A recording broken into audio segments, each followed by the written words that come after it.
J'ai payé le loyer de ma sœur, épongé ses dettes et je lui ai prêté ma voiture.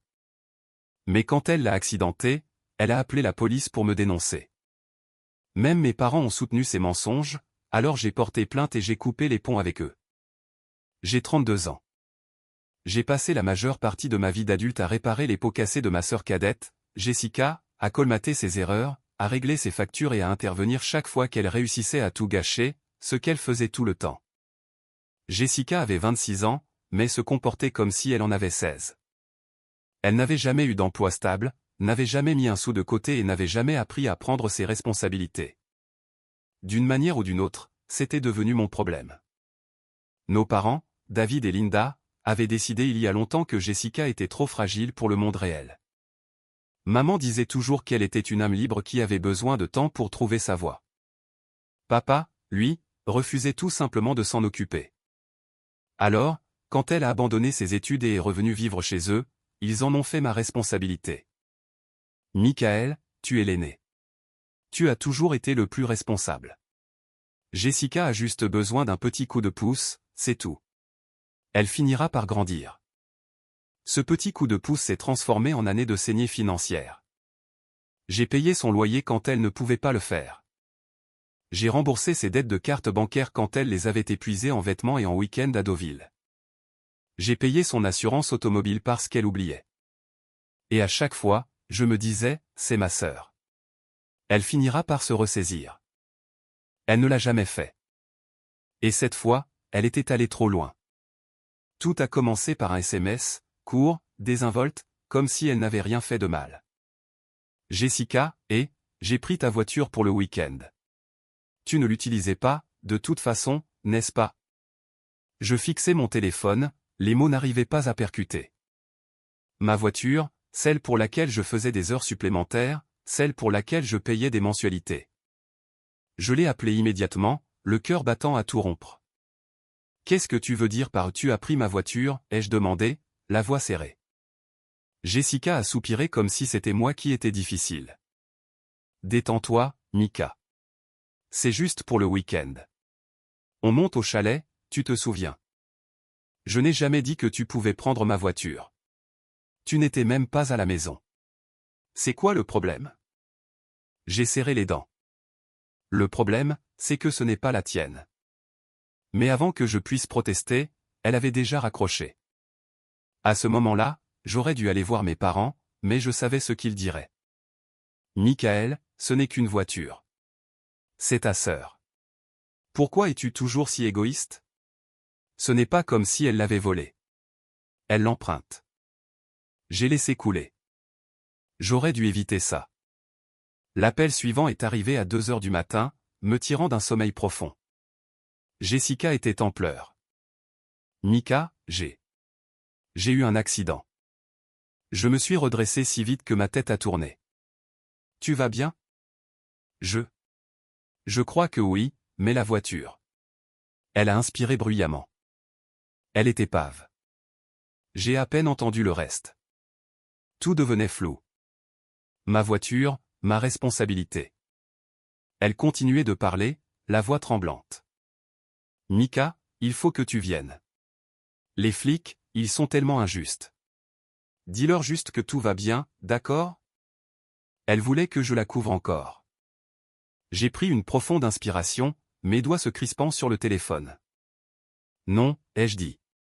Je ne le ferai pas. Un silence, puis un rire méprisant. Tu es sérieux, Michael? Je suis ta sœur. Je sais, ai-je répondu, la voix calme. Et c'est bien là le problème. Jessica est restée silencieuse un instant, probablement sous le choc de mon refus. Puis, comme je m'y attendais, les cris ont commencé. Tu te moques de moi, Michael? Tu vas vraiment laisser ta propre sœur gérer ça toute seule après tout ce que j'ai fait? Après tout? Oh, je savais exactement ce qu'elle entendait par là. Tout signifiait les années à la sortir de la panade. Tout signifiait payer ses dettes. Tout signifiait nettoyer les dégâts de chaque mauvaise décision qu'elle avait prise. Et pourtant, d'une manière ou d'une autre, j'étais le méchant. J'ai pris une grande inspiration en serrant le téléphone. Tu as volé ma voiture, Jess. Tu l'as accidentée, et maintenant, au lieu d'assumer, tu veux que je prenne le blâme sur moi. Tu t'entends parler? Elle a lâché un rire amer. Oh, allez, Michael. Ce n'est que de l'argent. Tu en as les moyens. C'est moi qui suis blessé. Voilà, c'était ça. Le classique à la Jessica, déformer l'histoire, se poser en victime. Je pouvais déjà entendre ce qu'elle allait dire à nos parents. Michael ne se soucie pas de sa propre sœur. J'ai eu un accident et il m'a abandonné. Et connaissant mes parents, ils la croiraient. Je m'en fichais désormais. Appelle maman et papa, ai-je dit. Peut-être qu'ils finiront par prendre leurs responsabilités pour toi. J'en ai fini. Et j'ai raccroché. La trahison familiale. Le lendemain matin, je me suis réveillé avec exactement ce à quoi je m'attendais. Mes parents faisant exploser mon téléphone. Maman, Michael, qu'est-ce qui ne va pas chez toi? Ta sœur aurait pu mourir. Papa, on t'a élevé mieux que ça. Tu dois te bouger et aider ta famille. Maman, la facture d'hôpital est énorme, Michael. C'est ta sœur.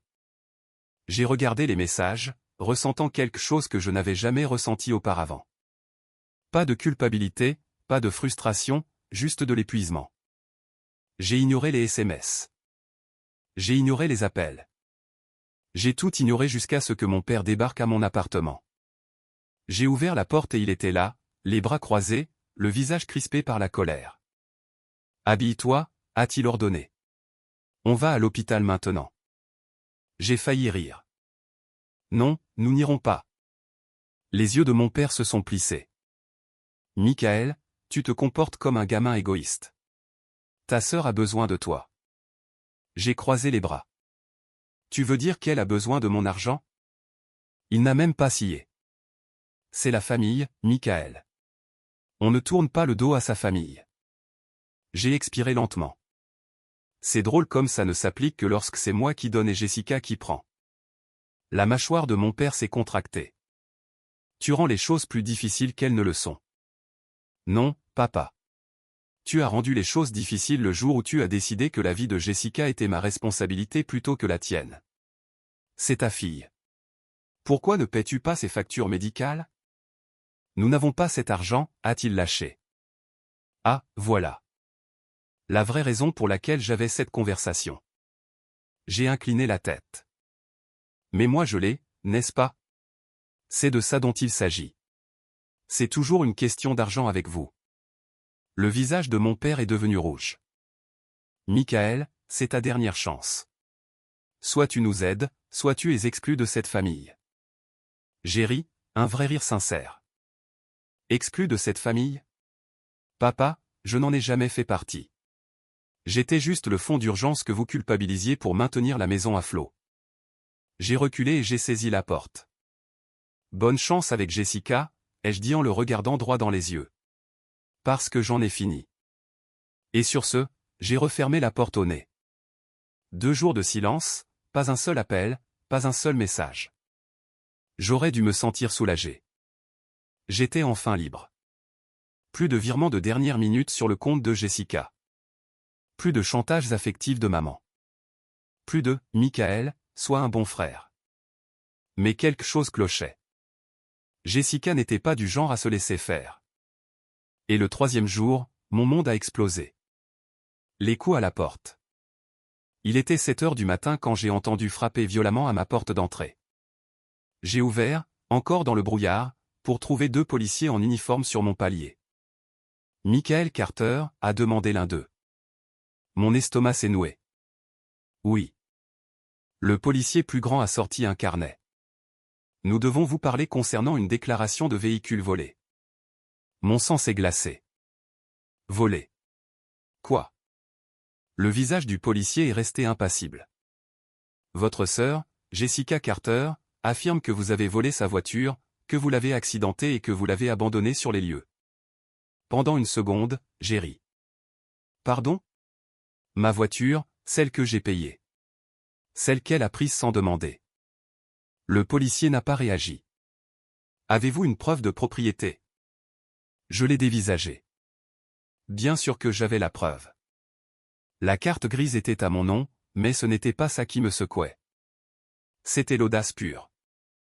Jessica avait renversé toute l'histoire, et mes parents l'avaient soutenue.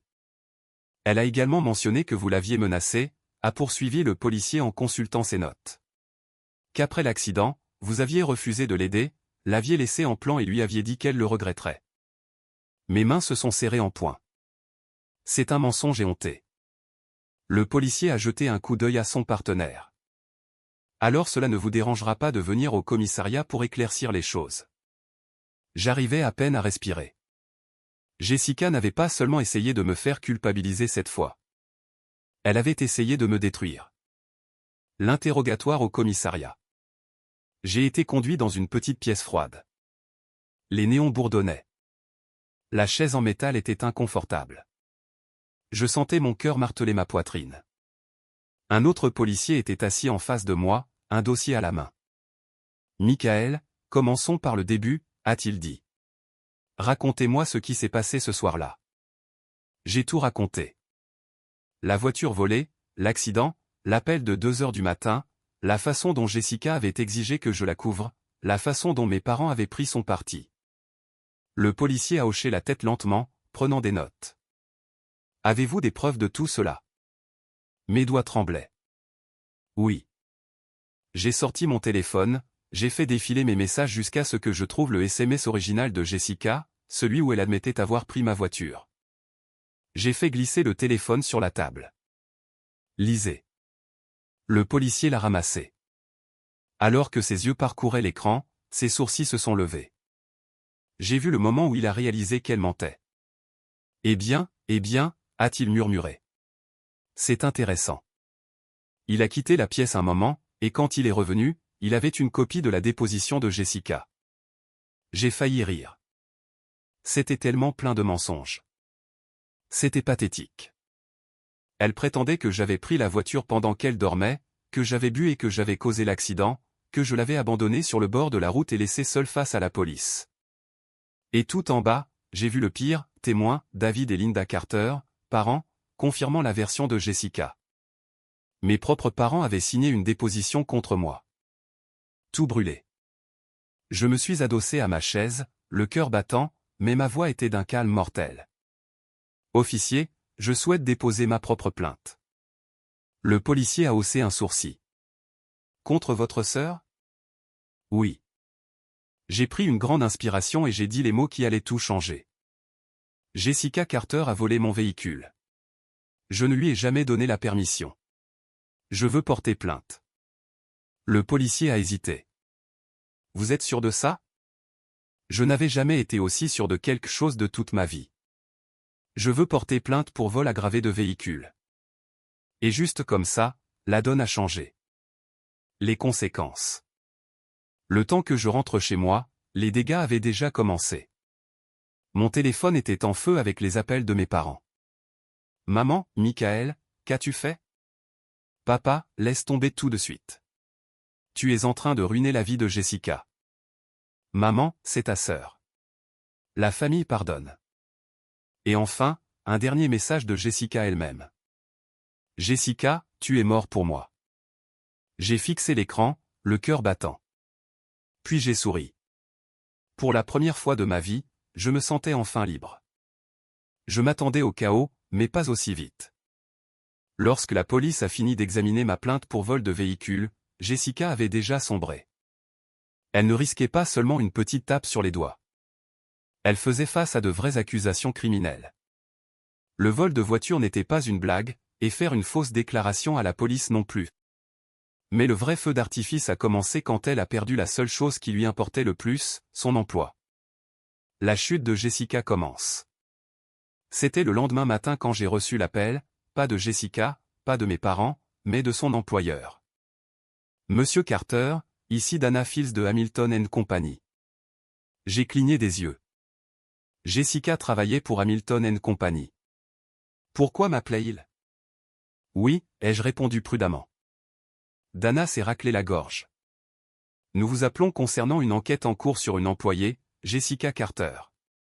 Votre nom est apparu dans un rapport de police et nous espérions vérifier quelques détails. Mon cœur a sauté un battement. J'ai gardé ma voix égale. Quel détail? Votre sœur vous a indiqué comme témoin de moralité pour une enquête interne que nous menons. Nous voulions simplement confirmer si elle était impliquée dans des affaires judiciaires qui pourraient affecter notre dossier. J'ai failli rire. Des affaires judiciaires? Vous voulez dire comme voler ma voiture et faire une fausse déclaration pour me faire arrêter? Dana est restée silencieuse, puis après un temps, je vois. C'est tout ce dont nous avions besoin. Merci, monsieur Carter. Clic. Il a fallu moins de 3 heures pour que Jessica commence à m'appeler. La rupture. Premier appel, 10h37. J'ai ignoré. Deuxième appel, 10h42. Ignoré encore. Troisième appel, 10h45. Le nom de Jessica clignotait sur mon écran, mais cette fois, elle a laissé un message vocal. J'ai hésité un moment, puis je l'ai écouté. Michael, je jure devant Dieu que tu as ruiné ma vie. Qu'est-ce qui ne va pas chez toi? Ils m'ont viré. Tu m'entends? Ils m'ont viré. J'espère que tu es content. Tu es un désastre total. Je l'ai supprimé avant qu'elle puisse finir. Quatrième appel, 11h02. J'ai répondu. Jessica. Sa voix tremblait, mais pas parce qu'elle était désolée, parce qu'elle était furieuse. Tu dois réparer ça. J'ai ri. Réparer quoi? Tu veux dire le gâchis que tu as fait? Je n'ai pas fait de gâchis, a-t-elle crié. J'ai perdu mon emploi. Michael, mon appartement n'est même pas payé. Comment suis-je censé survivre? J'ai pris une profonde inspiration. Ce n'est pas mon problème. Elle est restée silencieuse une seconde. Puis le désespoir a pris le dessus. Michael, tu sais que je ne voulais pas que les choses aillent si loin. Tu as déposé une fausse plainte contre moi, mais j'avais peur. Et maman et papa. Ne les mêle pas à ça. Ma voix était froide. Tu as fait ce choix. Tu as pensé que j'allais juste me laisser faire comme d'habitude. Tu as pensé que j'allais nettoyer tes dégâts. Mais devine quoi, Jess? Je ne suis plus ton filet de sécurité. Silence. Puis sa voix a changé. La fausse douceur. La même voix qu'elle utilisait quand elle essayait de manipuler les gens. Mika, s'il te plaît. J'ai besoin de ton aide.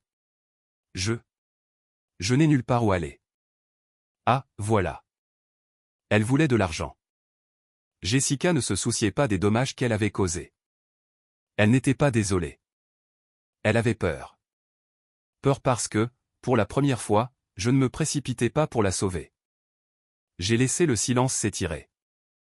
Puis, lentement, j'ai dit « Bienvenue dans la réalité, Jess ». Et j'ai raccroché. Le plaidoyer final de mes parents. Je savais que mes parents ne lâcheraient pas. Le soir même, j'ai entendu une voiture se garer dans mon allée. J'ai soupiré. C'est reparti. J'ai ouvert la porte avant qu'ils ne puissent frapper. Maman et papa étaient là, bras croisés, expression fermée. Je ne les ai même pas invités à entrer. « Que voulez-vous » ai-je demandé. La voix de maman était tranchante. « Tu dois réparer ça, Michael. » J'ai croisé les bras. « Réparer quoi » Papa a froncé les sourcils. « Ta sœur ? Elle a tout perdu à cause de toi. » J'ai ri aux éclats. « À cause de moi ou parce qu'elle a menti à la police ?» Les yeux de maman se sont plissés. Elle était désespérée, Michael. Elle ne savait pas quoi faire d'autre. Elle aurait pu prendre ses responsabilités pour une fois dans sa vie. « Oh, et toi tu es tellement parfait » a lancé maman. « Tu n'as jamais fait d'erreur, pas des erreurs qui ont conduit des innocents en prison » ai-je répliqué. Les lèvres de maman se sont pincées. « Michael, c'est ta sœur. Si tu ne l'accueilles pas, elle sera à la rue. » Et voilà. Il voulait que je laisse Jessica emménager. Je les ai regardés tous les deux dans les yeux. Non. Maman a poussé un cri comme si je l'avais giflé. Michael, tu ne m'as pas écouté quand j'ai dit que j'avais fini. Tu as pris son parti. Tu m'as traité d'égoïste. Tu as soutenu ses mensonges. Et maintenant, tu veux que je lui ouvre ma maison. La voix de mon père était basse. Nous sommes une famille, Michael. La famille pardonne. J'ai expiré lentement. Puis j'ai prononcé les mots qui ont scellé mon destin. Pas cette fois. Et j'ai refermé la porte au nez. J'ai entendu maman halter, j'ai entendu papa marmonner quelque chose, mais je m'en fichais. J'ai verrouillé la porte et je me suis éloigné. Le fond du gouffre de Jessica. 3 jours plus tard, j'ai reçu le dernier message. Jessica, je quitte la ville. Tu as vraiment tout gâché. Tu sais que tu as eu ce que tu voulais. J'espère que tu peux vivre avec toi-même. Je suis resté là à fixer le texte. Est-ce que je culpabilisais? Non, parce que pour la première fois de ma vie, je m'étais choisi moi-même. Le dernier adieu. Jessica était partie. La discussion de groupe de la famille était devenue silencieuse. Pas d'appel de mes parents. Plus de chantages affectifs. Plus de messages exigeant de l'argent. Rien. Pour la première fois depuis des années, j'étais vraiment seul. Et pourtant, je me sentais vide. J'aurais dû me sentir soulagé. Après tout, j'avais gagné. Jessica était hors de ma vie. Le cycle toxique était brisé. Alors, pourquoi avais-je l'impression de me tenir au milieu des ruines d'une guerre? Peut-être parce qu'au fond, j'avais toujours cru qu'un jour elle changerait. Peut-être parce que, malgré tout, il y avait toujours une petite partie de moi qui voulait être son frère. Je réfléchissais encore quand on a frappé. Un coup doux, hésitant. J'ai froncé les sourcils, vérifiant mon téléphone. Aucun appel manqué, aucun SMS. J'ai ouvert la porte et je suis resté figé. Jessica était là, mais elle n'était plus la même. Ses cheveux étaient en bataille. Ses vêtements étaient froissés. L'arrogance habituelle avait disparu. À sa place, il y avait autre chose, le désespoir. Elle ressemblait à quelqu'un qui avait tout perdu. Pour la première fois depuis des années, elle avait l'air sincèrement effrayée. Jessica, ai-je dit, la voix froide. Elle a dégluti difficilement. Michael, je n'ai nulle part où aller. La dernière conversation. Pendant un moment, je l'ai juste regardé. Des années de ressentiment, de colère et d'épuisement bouillonnaient sous ma peau, toutes les nuits passées à faire des heures supplémentaires pour couvrir ses factures, toutes les fois où elle m'a traité d'égoïste tout en prenant mon argent. Toutes les fois où maman et papa disaient « Sois un bon frère ». Et maintenant, elle était là, à supplier. « Michael, s'il te plaît », a-t-elle murmuré. Ma mâchoire s'est contractée. « Tu as essayé de me faire arrêter, Jess. » Elle a tressailli. « Je sais. » J'ai expiré lentement. « Tu t'attends à ce que j'oublie ça ?» Jessica a baissé les yeux. « Je n'attends rien. Je n'ai plus rien. Je l'ai étudié. » Elle ne mentait pas. Son emploi perdu, son appartement expulsé, ses amis introuvables. Pour la première fois, Jessica était vraiment seule. Elle a poussé un soupir tremblant. Je n'ai pas besoin d'argent. Je n'ai pas besoin d'un endroit où rester. Je veux juste. Elle a hésité, sa voix se brisant. Je veux juste retrouver mon frère. Et voilà. Pas une exigence, pas une manipulation, juste la vérité brute. Pour la première fois depuis le début de tout ça, elle ressemblait à nouveau à ma petite sœur. Et cela m'a effrayé plus que tout, car au fond, je savais que c'était le moment où je devais choisir. La décision. J'ai pris une lente inspiration. Toute ma vie, j'avais été le filet de sécurité, celui qui nettoyait le gâchis. Et je savais que si je la laissais revenir, même juste cette fois, rien ne changerait jamais. Jessica devait tomber. Elle devait toucher le fond, parce que tant qu'elle aurait quelqu'un pour la rattraper, elle n'apprendrait jamais. Elle a dû voir la décision sur mon visage, car ses yeux se sont remplis de panique. « Michael, ne fais pas ça », a-t-elle plaidé. « Je te jure que je vais changer. Je te le prouverai. Donne-moi juste une chance. » J'ai expiré brutalement. « Je t'ai donné 100 chances. » Son visage s'est crispé. « Tu es mon frère. Tu es censé m'aider. » Voilà. Cette même prétention, cette même attente que je serai toujours là. Mes mains se sont fermées en poing. Et toi, Jess? Qu'est-ce que tu as déjà fait pour moi? Elle a cligné des yeux.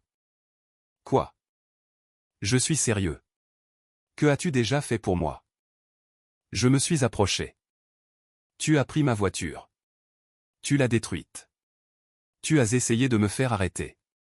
Tu as menti à nos parents. Et maintenant, quand tu n'as nulle part où aller, tu te pointes et tu t'attends à ce que je te pardonne. Ses lèvres tremblaient. Michael, je pensais qu'on était une famille. Je l'ai regardé longuement, puis j'ai dit doucement, une famille ne fait pas ce que tu m'as fait. Elle a inspiré brusquement, comme si je venais de la gifler. J'ai secoué la tête. J'espère que tu trouveras ta voie, Jess. Vraiment. Mais je ne peux plus faire partie de ta vie. Son souffle s'est coupé. Michael, s'il te plaît. Au revoir, Jess. Et pour la dernière fois, j'ai refermé la porte. Épilogue. Un nouveau départ. 2 mois plus tard, j'ai déménagé dans une nouvelle ville, un nouvel emploi, une nouvelle vie. Pas d'appel de mes parents, pas de message de Jessica. Et vous savez quoi? Il ne me manquait pas, car pour la première fois, je vivais pour moi. Certaines nuits, je pensais encore à elle, je me demandais si elle allait bien. Mais ensuite, je me souvenais de toutes ces années passées à me sacrifier pour quelqu'un qui n'a jamais apprécié, et je me rappelais que c'était le seul moyen pour elle d'apprendre. Je n'étais plus en colère. Je n'étais plus amer. J'étais juste libre. Et je n'ai jamais regardé en arrière. Mise à jour finale. J'ai coupé les ponts avec ma sœur toxique et ma famille. Voici comment cela s'est terminé. Salut tout le monde, ça fait un moment. Beaucoup d'entre vous ont demandé des nouvelles après que j'ai coupé les ponts avec ma sœur. Alors, les voici. Version courte, Jessica est partie.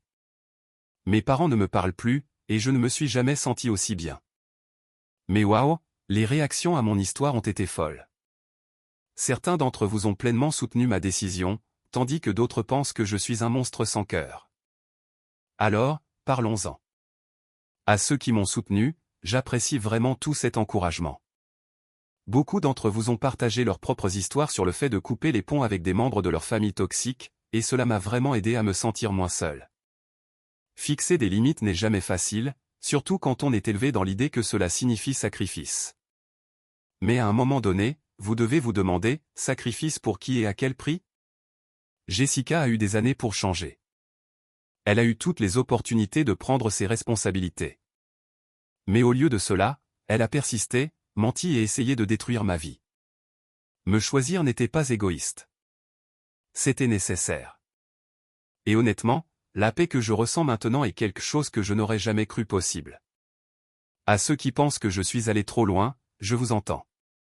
Je sais que couper les ponts avec sa famille est un pas important, et je ne le prends pas à la légère.